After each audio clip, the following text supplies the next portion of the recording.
Welcome to the Sports Card Lessons Podcast. I'm your host, Big Ken. Whether you're watching on YouTube or listening on a streaming service, please like, subscribe, and hit that notification bell so you'll be notified whenever I drop any new content. Welcome. Thanks for being here. I'm going to call this a special episode. I get to bring an old friend on the show. If you've been watching on YouTube and you've been here since the beginning, tonight's guest is very familiar. And if you're new here, let me introduce tonight's guest, friend of mine, friend of the show. He is Rob G. Rob, how are you doing, my friend? Big Ken, what is going on? Yeah, Rob G, formerly of Sports Card Therapist podcast, man. And I'm definitely happy to be here. And thanks for the invite. And it is great to have you back, like putting the old team back together. You've been gone, right? Out of the spotlight, not out of the hobby, but out of the spotlight. Where have you been? What have you been doing? What have you been up to?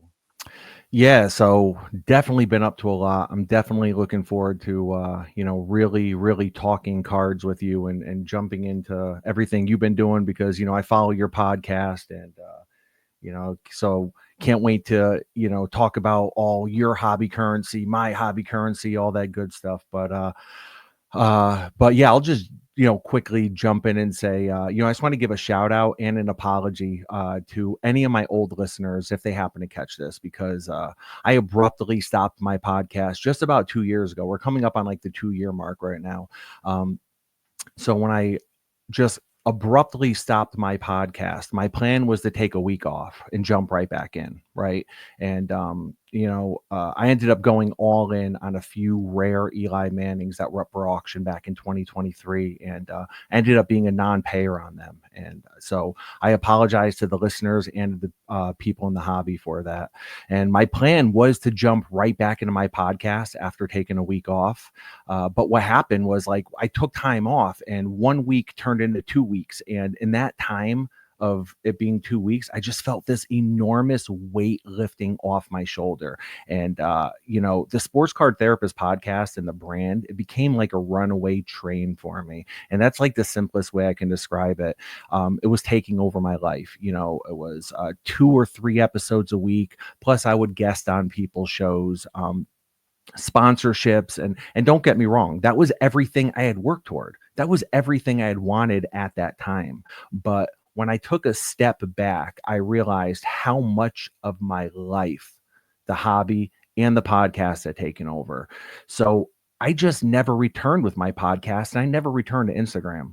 It's that simple. And I took about 6 months off completely from the hobby. I just like took a step back. Like I didn't buy a single card for about 6 months and then began slowly collecting again. And I'll always be a sports card collector. For me, it's goats over prospecting, like I always used to say. And even though one of my mantras used to be participation is required, my participation is there, but it's a lot less now and it looks different. I still hit local shows. I still go to card stores when I'm traveling and I try to do everything else hobby related. I'm still having a great time with the cardboard, and I do miss the interactions that were created from me having the podcast and me having that platform, especially with the relationships I had built in the hobby, and I think that's why after I realized I didn't want to come back to the spotlight, I just didn't come back. And for me, I didn't want to come back and clean up my brand that I no longer wanted anyways. Like at that point, I was like, I'm done. I'm so far moved on from that. And at this point, I'm being loyal to my future and not my past. It's like we all grow at different rates and that's okay. So that's kind of where I'm at right now. I do have to say, one of the biggest questions I've gotten over 2 years is, how's Rob doing? So I'm glad you're here, right? I'm glad that, the people who can tune in can see how Rob's doing, Listen, much love to all of those people, whether if they were a supporter or on the opposite end of the spectrum. Much love to them. I've had, listeners over the last 2 years just like find creative ways to reach out to me and all different ways, and just always humbling, and I was humbled with, you know, everything that took place for sure. And I think I needed to be humbled. I think I needed to get knocked off a little bit, you know, just because of, you know, where I was at right now. And I think it took something like me having to take that full big giant step away from the hobby and just like abruptly go. It took something like that for me to get back my life, if Yeah. that makes sense. You Yeah. know? And sometimes you don't know it, right? So you Yeah. had no idea. You had no idea. And you stepped away, right? And you look back and you realize, wow, I Yeah. needed this, and I guess, how lucky are you, right? In all this crazy sense, right? How lucky are you for that to happen to you so that it didn't turn into anything more than, what it did.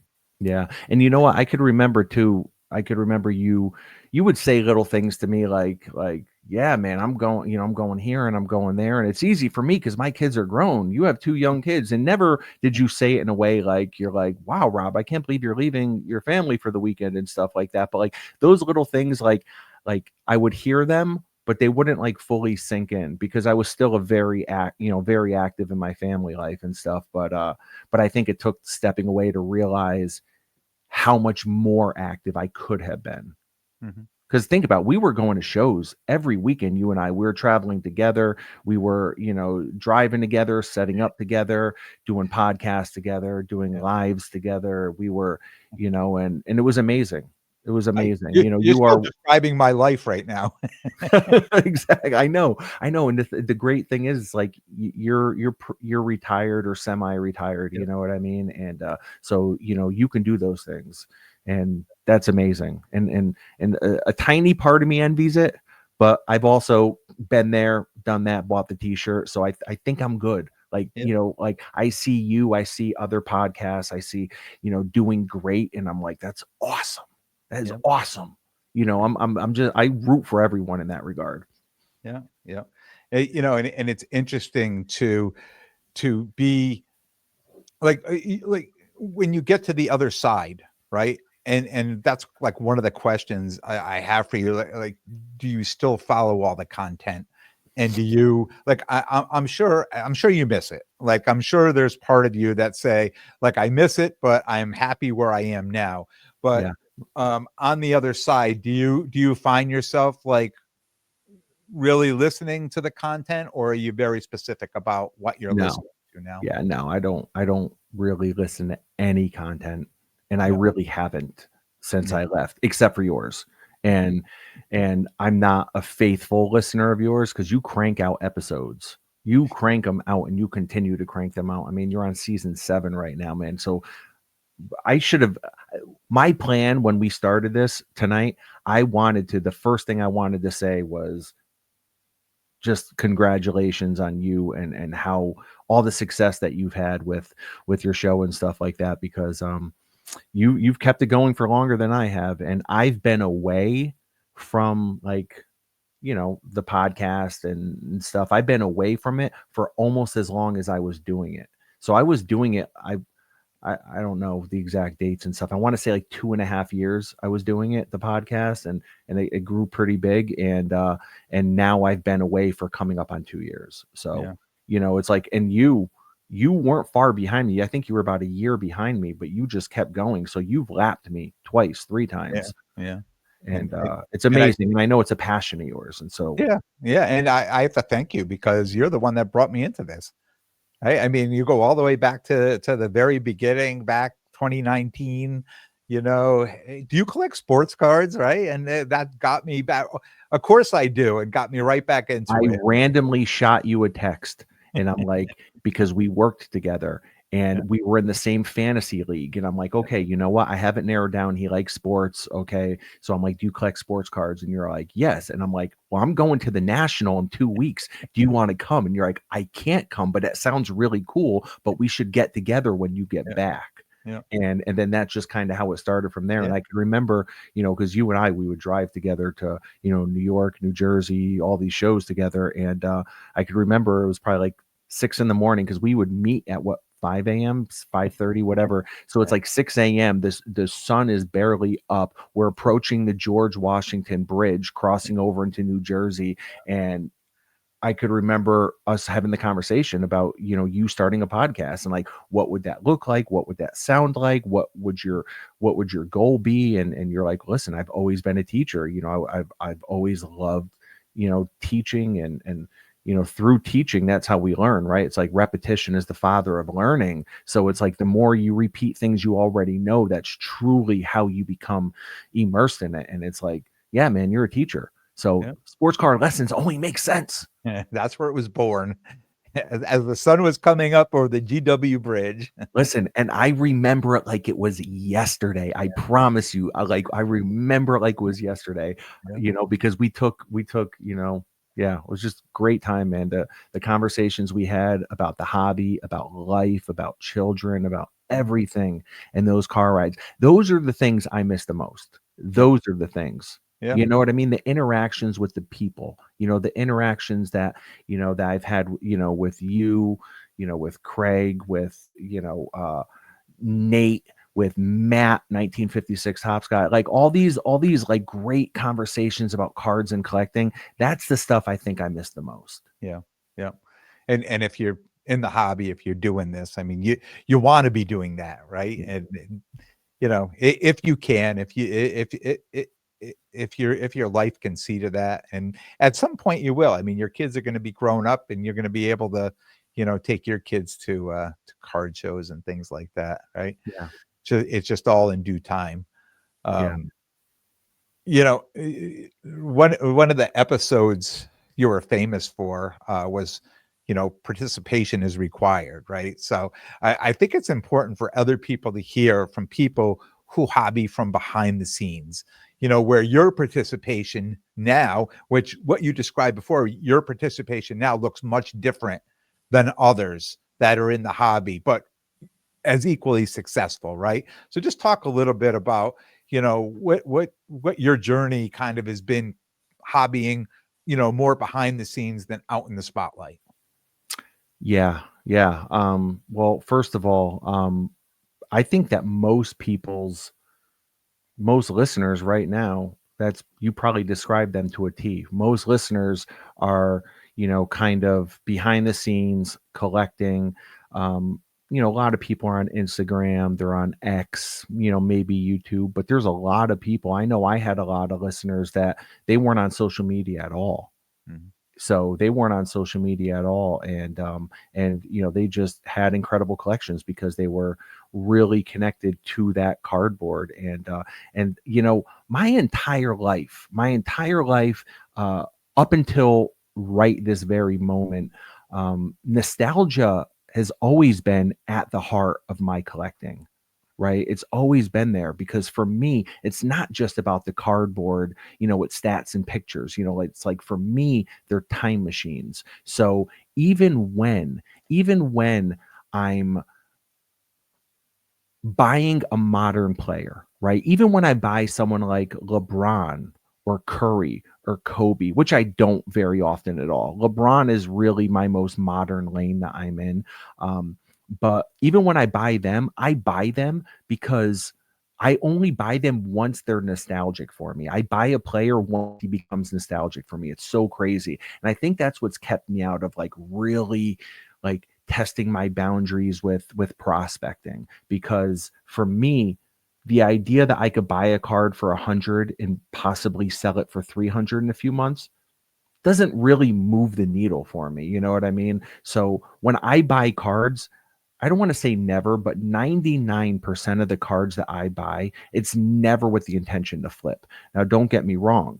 Most cards I have definitely have a price on them, but they're probably well over comps because I have that emotional connection to them. And I'm fine if I don't move any cards. And that's what's so cool about, for me, not setting up at shows anymore, is like I'm not going there being like, okay, I really, I'm looking at this $10,000 mantle, Mickey mantle, and so I really want to try to sell at least 7K today, at this show. So like, that's not where I'm at right now, right? And it's been really cool to step away from that dealer mindset. So I know I'm kind of going all over the place, but No, it's fine. definitely for me, my collection, like 99% of the cards that I own because at some point it's been nostalgic for me.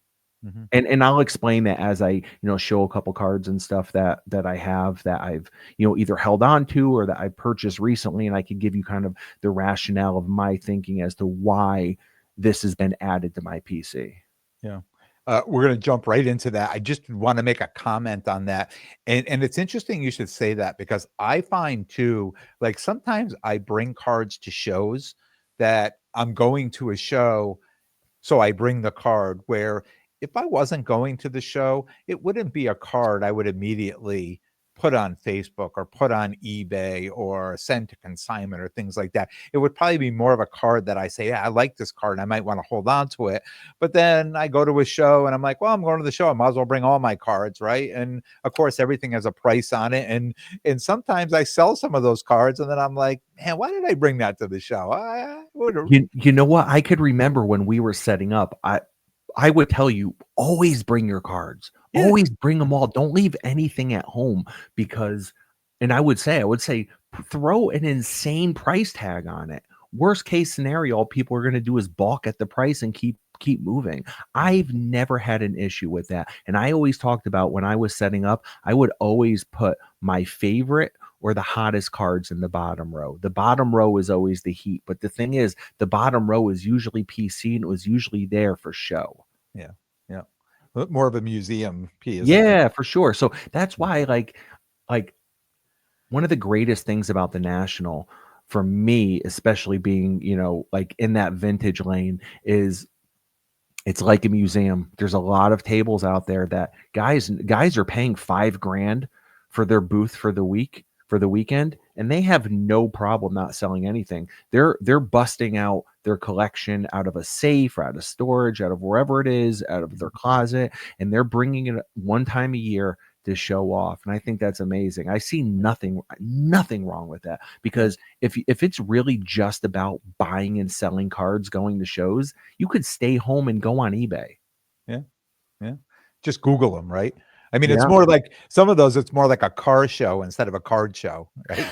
The car show, it's in the parking lot at whatever, and everybody brings their cars and puts them up. Nobody, I mean, some of the cars are for sale maybe, but you're not going there to buy the show car. You're going to look at it. You're going because, you want to look at it. You want to see it. It's interesting. I love it. I love the way you just kind of tweak that a little bit, and just made you took my ice cream sundae and you put a cherry on top, and that cherry is it. So I love it. You're absolutely correct. Finding that magic again. So let's talk about this collection. Yeah, man. So I'm not gonna. I mean, I have my Zion case here. Listen, for someone that is not in the hobby full time the way I once was, the amount of cards I have is insane. I was like flipping through my cards, and I'm like, like I have my one Zion case here, but for the last like 6 months, I've been like, I think I need a second Zion case, because my Zion case is where like my full on, where I feel like most of my PC is. But then it's like I also have like, I probably have 600 graded cards, probably right around there. And it's like I have such an emotional attachment to probably about 500 of them that they're not going to move. Did you open that case up and be like, oh my God, I forgot about this one? No, because I'm in it constantly. Almost every day I'm in it, and sometimes, things kind of move around, and sometimes my wife will be like, "What are you doing?" Like I'll literally put a card out and I'll put it on my nightstand right next to my side of the bed, and I'll just kind of have it there, and I'll look over at it from time to time, and she's like, "What is wrong with you?" And I'm like, "Come on, you know who I am." But yeah, so I'll show off. I don't want to say show off, that wrong term. I'll show a couple things that I have. Yeah, exactly. So yeah, probably this card is special to me. It was a big part of like my season 1 and season 2 of my show. I had that whole like, my goal is to buy $100,000 card, right? And I didn't buy it for 100,000, bought it for 60,000. But yeah, so and I've taken a bath on it. Okay. I will proudly, and humbly say I have taken a complete bath on it. But that is the LeBron Ultimate Collection, 2003, numbered out of 250. So I have that auto. That this card's likely never leaving unless I get 3 or 4 X comps, I guess, for it. That then it's like I'd I be a forget, was that fool. graded? Was that card graded? Oh yeah, yeah. It's What was Beckett it graded? graded. Oh, So 8.5? 8.5, yeah, 8.5. Next card I have, which you were there when I got it, I think 4 years ago. You were there when I got it. I got this at the Enfield, Connecticut show. That is Oh, the yeah. The Wayne Gretzky rookie on card auto, PSA graded. Next, I've owned this 5 years now. It's a 48 Bowman George Mikan rookie. So this guy, they had to change the NBA. They had to change so many NBA rules because of this guy. This guy was Wilt Chamberlain before Wilt Chamberlain, so absolute legend. 52 tops, Willie Mays. Is that Love this something you card. could say at the National? So yes, but no. I'm going to go down a rabbit hole here. Okay. I'm going to try to keep it short. Okay. I'm going to try to keep it short, but I could talk. So yes, I bought a perfect low grade, high eye appeal, 52 tops Willie Mays at the National. I think it was 22. Was it 22 or 20? Chicago, 23. Okay. 23. Yep. Yeah. So no, 22. Yeah. Because Atlantic City? I think so, and I'm sure the listeners can correct us, but I think the National 2020 was Chicago, 21 was New Jersey, 22 was Chicago, 23 I thought was Cleveland. Am I back a year? I don't know. You're missing a year. Yeah. Okay. 21, 22 was Atlantic City. 21 was Yeah. Chicago. 22 was Atlantic City. 23 was Chicago. You're right. 24 was Cleveland. And this year was Chicago Yeah, again. because I've not gone to the last 2 Nationals now. Yeah. But yeah, so I bought it was actually like the 5th copy I had owned by that time, but I bought the perfect low grade, high eye appeal 52 tops maze. And that's important to say because so when it comes to vintage, now if you are a straight investor, right? Like, or mostly investor when it comes to sports cards, right? You always want the highest grade, right? That's why PSA 10s have that premium. Yep. You could literally have a better conditioned PSA 9 over a lesser conditioned PSA 10. And I feel like a good amount of card investors would take the PSA 10 because of the grade, right? So when it comes, and don't come for my head with that. I'm not saying if it don't apply, let it fly. So if it don't apply to you, let it go because that means it wasn't meant for you. But so when it comes to vintage, right, especially for collectors, right, we want low grade because we want to pay the least, right? Low grade but high eye appeal. And typically with vintage, that means very centered. That means a centered vintage card. Centering is everything. Centering and clarity of the picture, right? No fuzziness, no blurriness of the image, and with some rounded corners, right? Because rounded corners is what's going to take down that grade for edges and corners. So most vintage collectors are fine with rounded corners as long as it's centered and the image is clear. So at the 23 National in Chicago, I ended up picking up a gorgeous, perfectly centered SGC2 52 tops maze, and I owned that up until probably about 9 months ago. You know why? Because I started not liquidating. That's a bad word, but wrong description. I started selling off some of my cards because I ended up getting a 48 leaf Jackie Robinson rookie.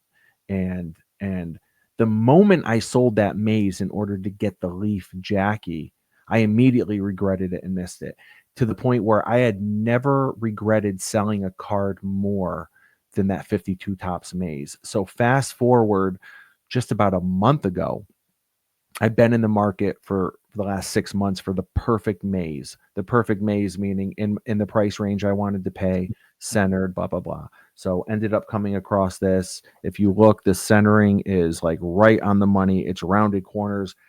it's a PSA 1. How it's a PSA 1 is baffling to me, because this thing, like, you know, 5 years ago would have been a PSA 4. So this is like the absolute card. As soon as I saw it, I wanted it. So that was it.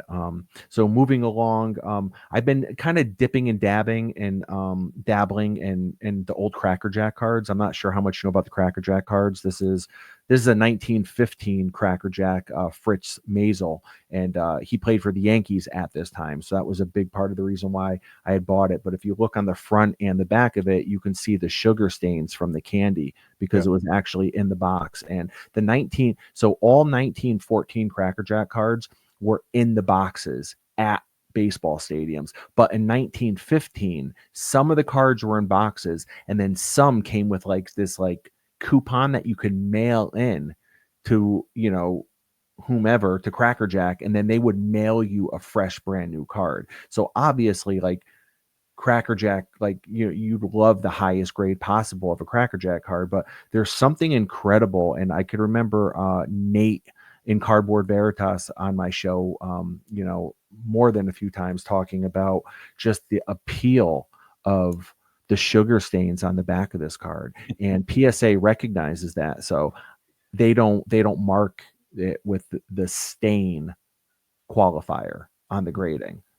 It's amazing. It's amazing. You can see the New York emblem, peeking out on his shirt and on his jersey, and it's a phenomenal card. This is a PSA 2 right here. So, but when you're talking about buying Cracker Jack cards, that's a very pricey endeavor. Very pricey endeavor. Those things go for big money. They're rare. They're scarce, right? So like rarity and scarcity, I'm sure you've talked about it a ton on your show. Yep. I've talked about it a lot on my show, right? Like rare is like, oh, they only made 100 of those, or oh, that's only numbered out of 10. But scarce discusses how readily available they are to find. Yeah, So they're 110 years old too, right? 100%, or should I say 110%? 110%. So yeah, so that's a little bit of what I got.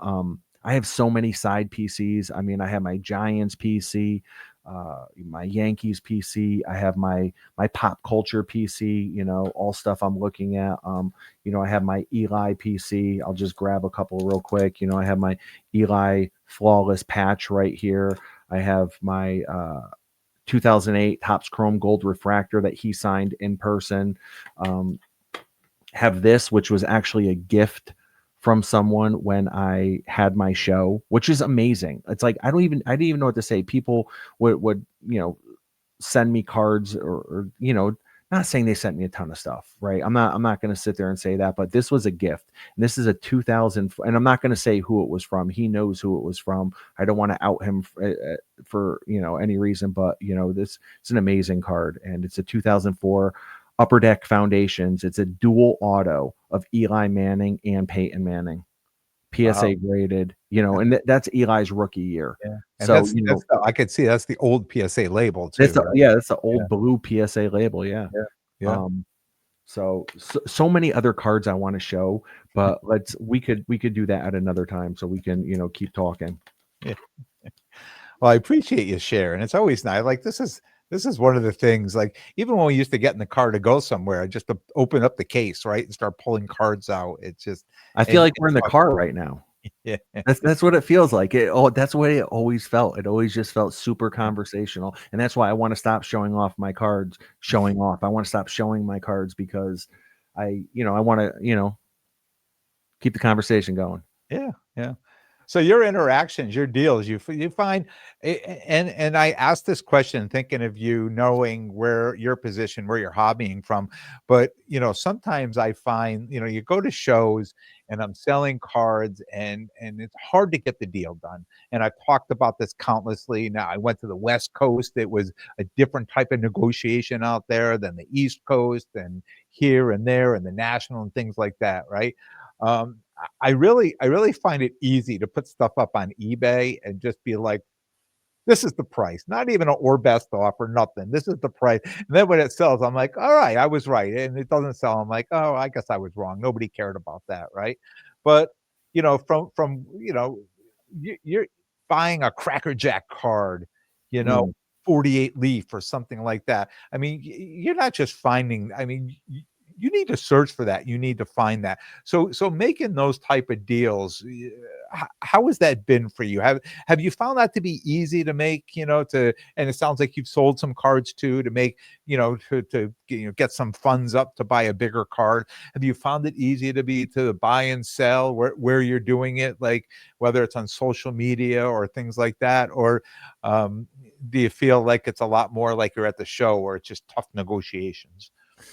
Um, I tell you, it's like cash is king. If you have the cash, negotiations for the most part will go fairly well. So and if you're not actively going to shows, or you're not very active on social media, and you don't have that kind of circle of people that just kind of float cards in between one another, right? Like I could remember, I knew plenty of like high end dealers, and they were just constantly doing deals with one another. And it was like, man, how are they getting that done? It's because it's like when you're at that level, there's only a handful of people to deal with. So you got to have good relationships with them. So when it comes to buying, like dropping 10K on a 48 leaf Jackie, it's like, if you don't have the cash, say you have like $4,000 cash, you have four of the 10 grand. Well, listen, no one's taking $1 off of a 48 leaf Jackie. They know what they have, right? It's that old, like, tongue in cheek, I know what I got. It's like, no, listen, when it comes to some of these big cards, they know what they got.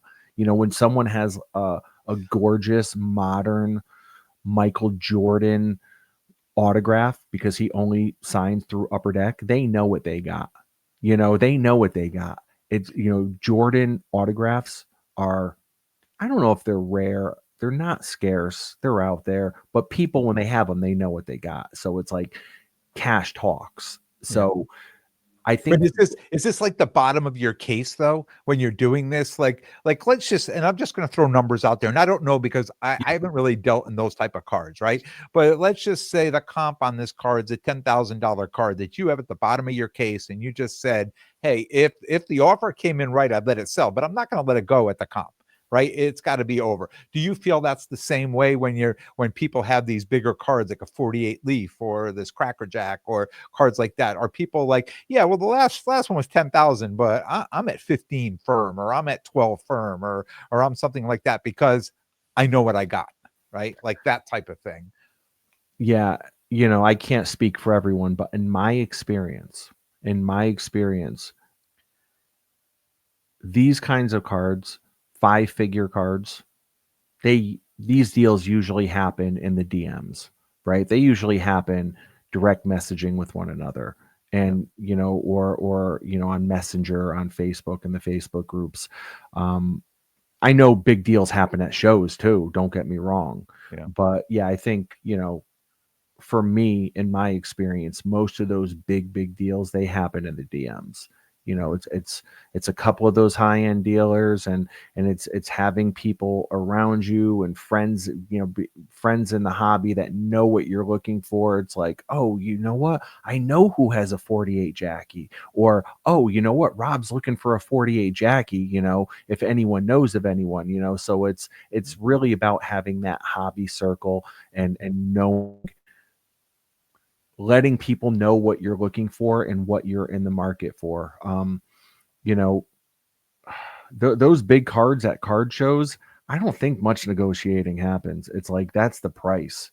Mm, That's the price. Maybe I'll knock $1,000 off. yeah, Maybe, yeah, I would take 17 grand. It's listed at 18. I'll take 17. Other than that, I mean, and I was listening to one of your last shows, when you were talking about how people, come up to your table and they want one of your $100 cards, and they have like 10 $10 cards. It's like, the reality of that doesn't really usually work that way, especially with, the high end stuff. And if it does, you're going to have to pay for it. If you yeah. want to bring mostly trade to the table on some of these high end cards, you're going to be paying for it.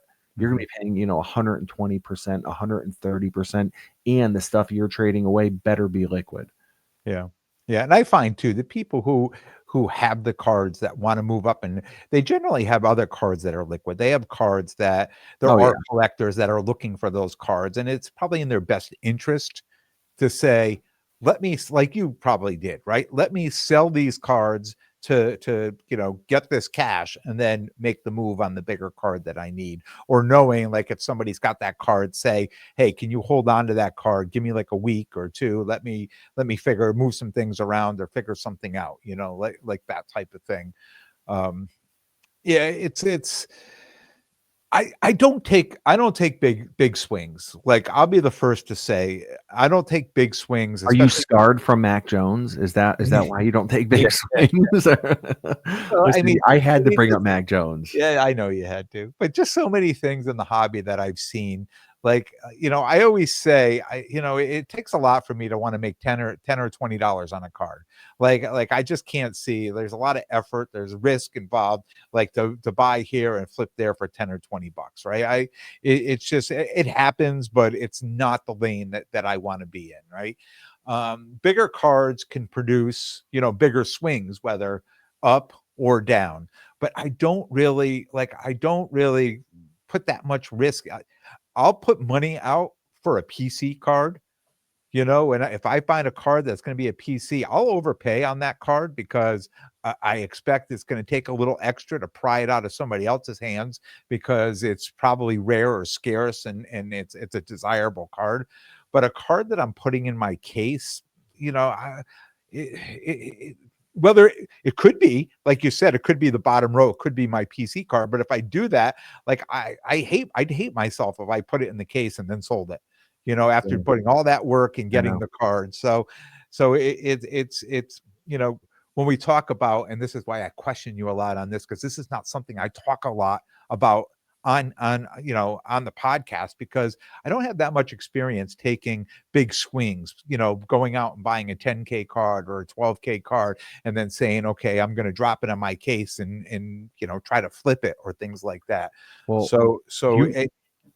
I was gonna say, if you remember when I did that, and it's crazy, you would think that I would be more of a big swing guy, because the couple times I've taken big swings, I've come out pretty good on the other side. Like like a grand slam home run. Listen, yeah. So quick story, and don't get me wrong, I'm still upside down in the hobby. Like, as far as cards go, I'm still in the red, without a doubt. I know I'm still in the red. Like, I'm not like in the black by any means. But so remember, we were at the show in New Jersey, and someone came up to me and they looked at my bottom row, and they go, "Listen, we will buy those 6 cards right now if you sell them to us at 80% comps." And I'm like, no, I'm not doing it. And they're like, listen, they did the math real quick. They looked up comps, blah, blah, blah. It was 40 grand, right? You remember that, right? So I do. Yeah. So I'm like, you know what? F it. YOLO. Okay. Am I aging myself or what? Okay. You only live once. I go, you know what? I wasn't going to do it because I said I've spent the last 2 years of my life working to acquire those cards. But I said, screw it. And I did it. And they came to me with 40K cash. You remember I counted out $40,000 in 20s? Yeah. You remember I came back into your car because you drove that day. I got back in your I'm car. going to tell you, I know there were hundreds in that too. And I have to tell you something afterwards when you're done this. I just remember that my hands and wrist hurt. And it's like first at world the end, problem. I think it was like the last 5K were 10s and 20s. It was, yeah. I think there were some like $10 rolls of quarters too. But So we were in the parking lot, and you counted all that and recounted that money in the car, in the passenger seat. I had just bought that car, right? Yeah, You did that. You counted that in the car. Do you know I just got rid of that car in May? Did you? And I was under the seat. I loved that car. Cleaning out, and I go to the passenger seat. I'm underneath. I'm like, what is that stuck down between the seat and the console? And I'm reaching. I pull out. There were 3 crisp $100 bills. I said, I don't know how they got on the passenger side. All I could think of was that day you did that deal. Listen, just Venmo me 150 and we'll call it even. So I take that money, right? I come home and it's like, listen, for high-end dealers, and I'm not a high-end dealer, I never was, right? But for high-end dealers, like 40K, that's no big deal, because especially during the boom, people that were really collecting before the pandemic, their 50K in inventory during COVID, turned into like 200K of inventory like overnight. So Yeah. there were people swimming in really big waters, and 40K wasn't a ton. It still isn't a ton to high end dealers, right? But for someone like me and us, right, I think like that was a lot. So I end up like, I'm like, you know what? I think I'm gonna like put it all on red. I'm gonna go to the casino, put it all on red, and I'm gonna prospect. And it wasn't really prospecting because these were good guys. They were good in the hobby, but I ended up buying the flawless Jason Tatum RPA, and I bought the Ja Morant, I think National Treasures RPA. And so I ended up buying those cash, flipped both of those, almost doubled my money on them within like 8 weeks. So it's like I have cool stories like that kind of like offset me being so underwater on this LeBron rookie auto, right? But yeah, you would think that I would be more of a swing for the fences kind of guy, but I'm just not, because none of that stuff is nostalgia for me. My collecting is 99% nostalgia driven. So the cards that you have there that you were just showing, Yeah. I mean, you're talking about a Cracker Jack. So Yeah. nostalgia because baseball, you know, Everything that goes into it, right? Like, so yeah, everything that goes into it. First of all, I grew up getting Beckett magazines in the mail every single month, right? Getting my price guides. What were the other price guides that were a little bit thicker? They were a little bit thicker. They were like, and they felt like newspaper pages. I forget exactly what the names of them were, but I had all the price guides, right? So, and I used to go to card shows, and I used to go to card shops as a kid for my I told all these stories on my podcast years ago, but like for my birthday, instead of my dad giving me $20, he'd give me a $20 gift certificate to the local card store. Yeah, right. So it's like, so I would go into the card stores really young. I would see all these high price cards, these cards that were selling for $500, $1,000, the Mickey Mantle rookies, the Willie Mays rookies, all these things. I would see pictures of them in Beckett magazine. I would hear about them. I would, I'm a huge history buff too. A big part of the reason why my pop culture cards, JFK card, William Shakespeare card, Elvis card, all of this, Winston Churchill, Joan Collins, Pablo Picasso, like all these, like, so I'm a huge history buff. Anything that is culture, history, sports, mix those together, and that's what my collecting is going to be. So every time, yeah, it's nostalgic for me. So 52 Tops Maze, yeah, I wasn't born in 52. A 1915 Cracker Jack, how is that nostalgic for you, Rob? I like, yeah, you can make an argument of that, right? But I could also, in my mind, make the argument that I like something is happening when I look at certain cards, right? It hits me in the feels. I get the chills. I just got the goosebumps as I said that right now. I could feel it in my stomach. It's almost like that first date kind of feeling, right? Like you think back to when you had your first date with your wife or something like that, those kind of things. And I know when a card gives me like butterflies and a card brings me back, or a card reminds me of my father or my childhood, and it does feel like getting in some sort of time machine. Sometimes I can't explain why or how a 1915 Cracker Jack is nostalgic for me, but you know what? It is. it is. And Yeah. it brings me, and I could picture myself sitting in the stands at that game, watching the game, hearing the crack of the bat, eating some Cracker Jacks, because I've been to hundreds of Yankees games. So I could like I could feel myself there. Hmm. So it's interesting, yeah, because I never went to professional sports growing up, but I watched a lot of movies, and that's probably where my, I end up I get attracted to these Chronics of Riddick's card, and Laura Croft Tomb Raider, or Back to the Future, or things like that.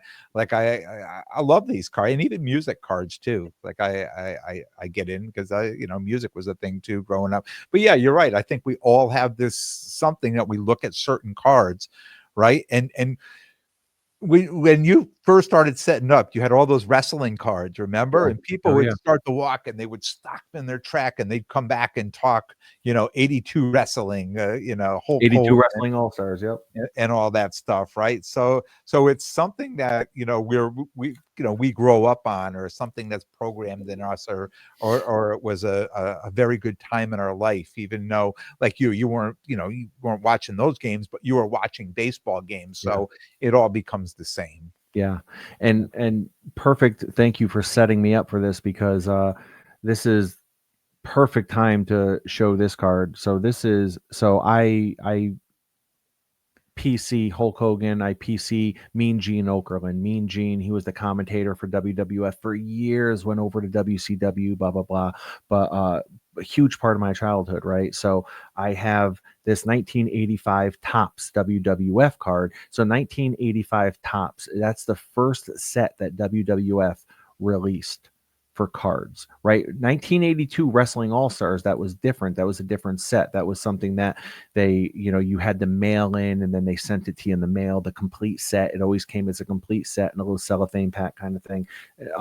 But this 1985 top, so I have the Hulk Hogan and Mean Gene. It's a dual auto, so it's they both signed it. And yeah, talk about nostalgia. It's from Talk about 1985. yeah, 1985. Yeah, and it's Mean Gene interviewing Hulk Hogan, and to get both of their both signed. I've only seen a handful of them. I've only seen a handful of these with the dual signature. And I'm actually is that a pack pulled or in-person auto? no, these are all in-person In autos. person. Yeah. Yeah. Listen, another thing too is I love a good pack pulled auto. Don't get me wrong, right? I have a bunch of them. I have a bunch of pack pulled autos, but I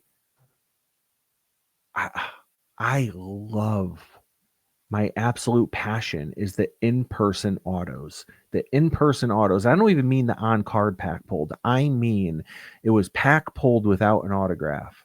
And then someone took the time and energy. Someone had the passion enough to get that card autographed. And then somewhere along the line, it got sealed, or I got encapsulated and Authenticated. graded, authenticated, whatever the case. Sorry, loss of words. But like I right now I have in my 2-row boxes hundreds of ungraded, unauthenticated autograph cards of all Yankees and Giants, all no-name players for the most part. A lot of no-name players, but they're players that I grew up watching.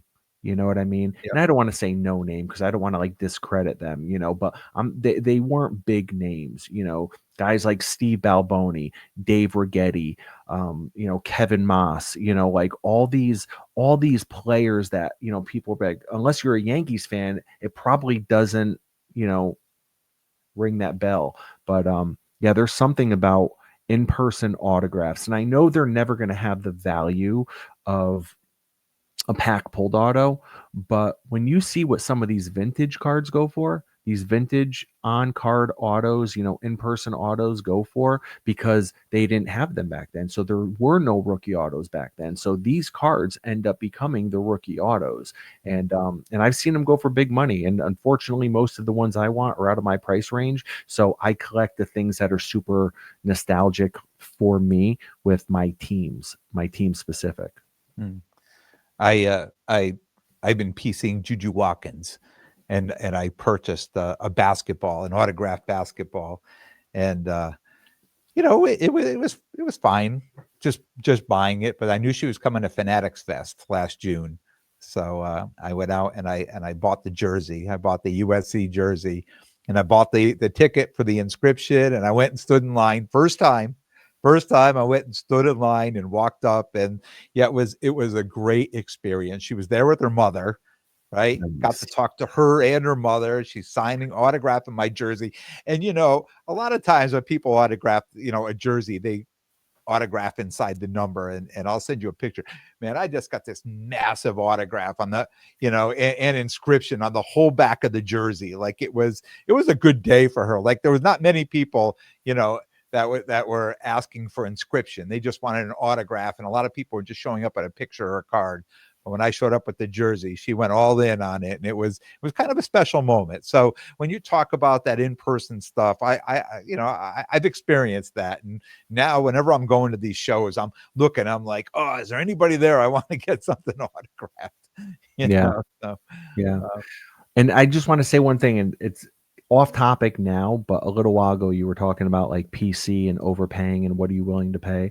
I will always overpay for a PC item. And the crazy thing is sometimes I don't even realize it's necessarily a PC item until maybe like a year after owning it. You know what I mean? Like I bought it because I liked it, and I bought it because it gave me some good feelings, but like somehow it makes its way from like the 2-row boxes into the Zion box. it made the cut, right? You know what I mean? You had to sell a few for this, you had to sell a few for that, and each time it's made the cut. And after 3 or 4 times, you're like, all right, you're on the team. Get in the big Zion box. Exactly. Yeah, there's something, and sometimes I don't realize how much a card means to me until I've sold it. And then I'm like, oh my God, what did I do? What did and it's like, I'll lay in bed thinking about like, okay, I got to get another copy of that card.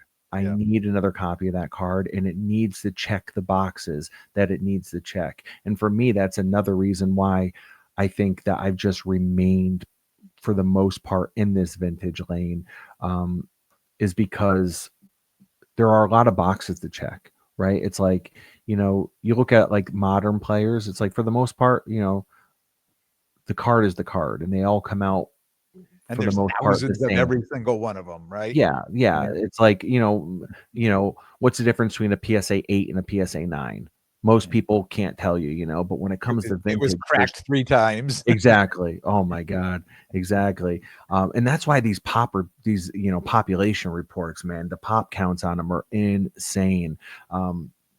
It's like you can't believe them.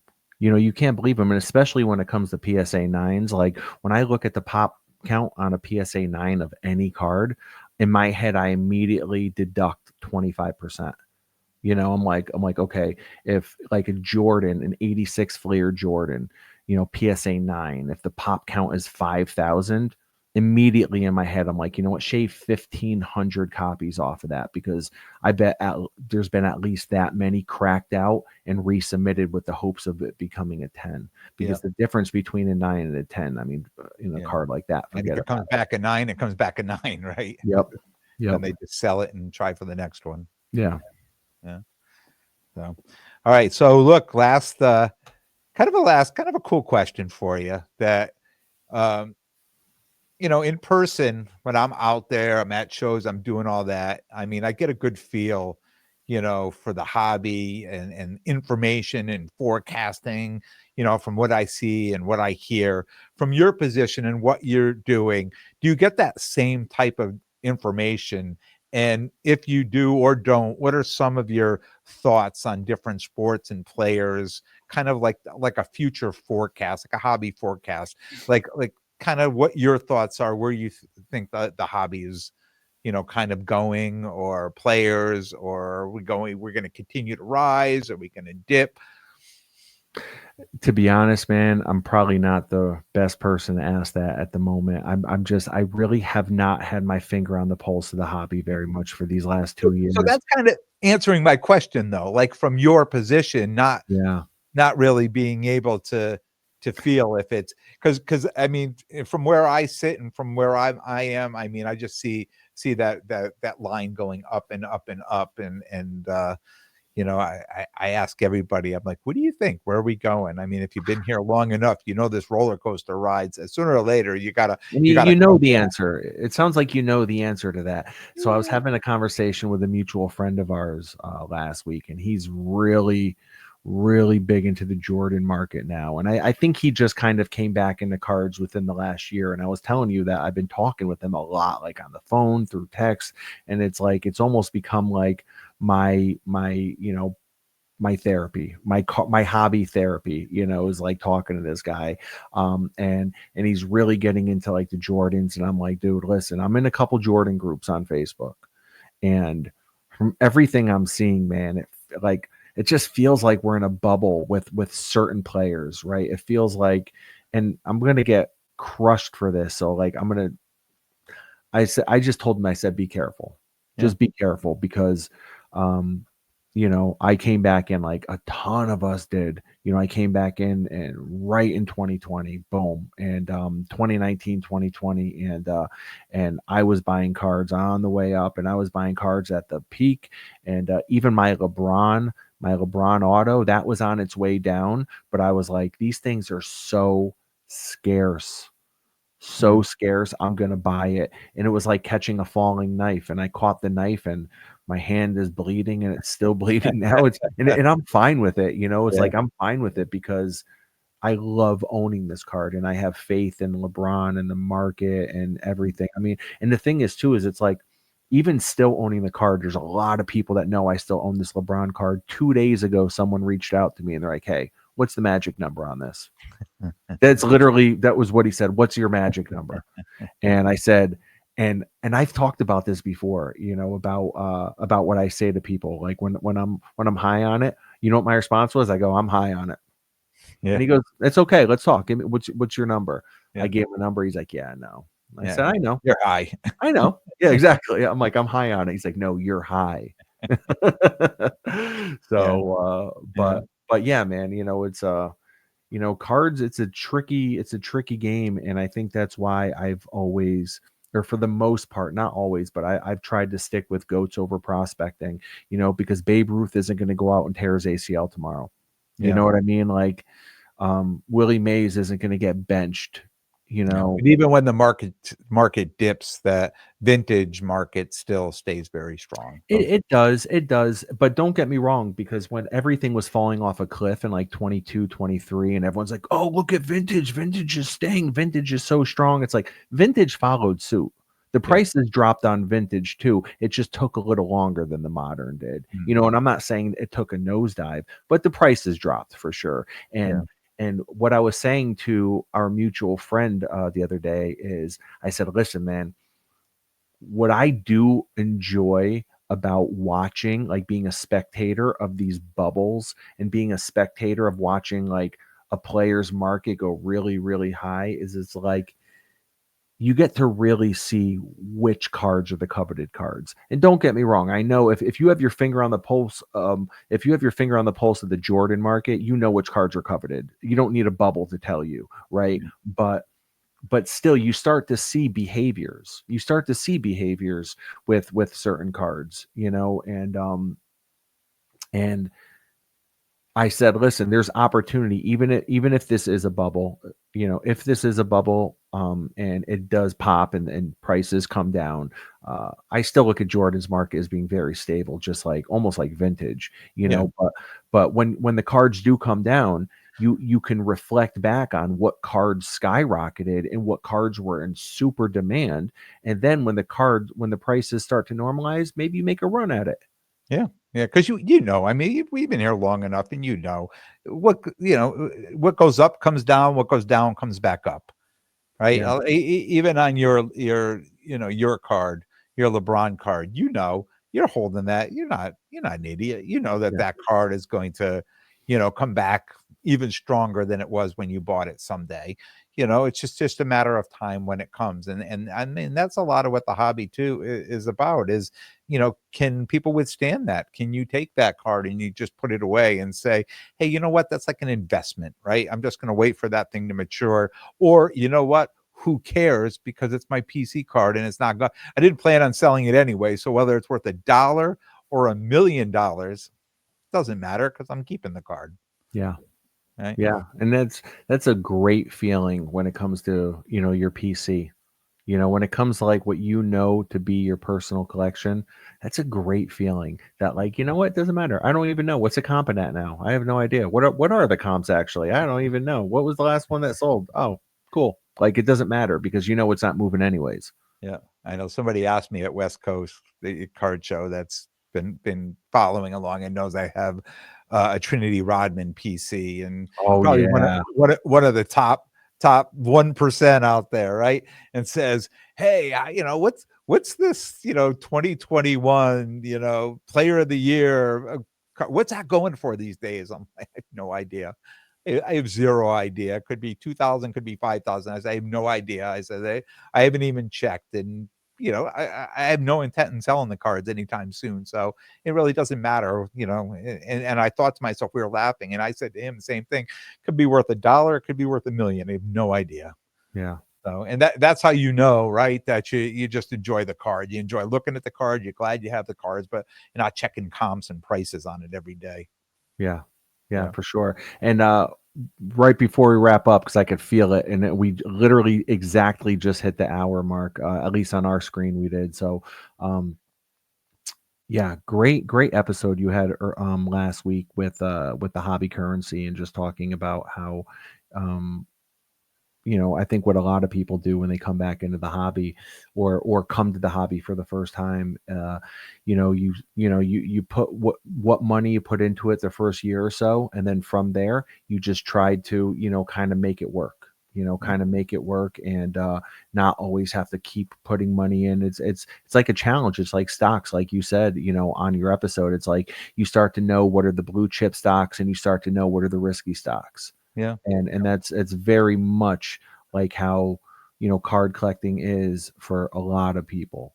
I just don't like playing that game, for the most part. When I get something, I've always sadly overpaid for stuff. Always I'll always overpay for a card I want, and I feel like I'm just always overpaying for stuff. Going back 5-6 years, it's just I was always overpaying. And but I still have no regrets about it. So, well, Rob G, I appreciate you coming on. This was a great episode, and I look forward to hopefully having you back on down the road. Yeah, appreciate you, man. Listen, keep killing it out there, and your listeners, or everyone that's listening, appreciate you guys. Yeah. Thank you, sir. Take care.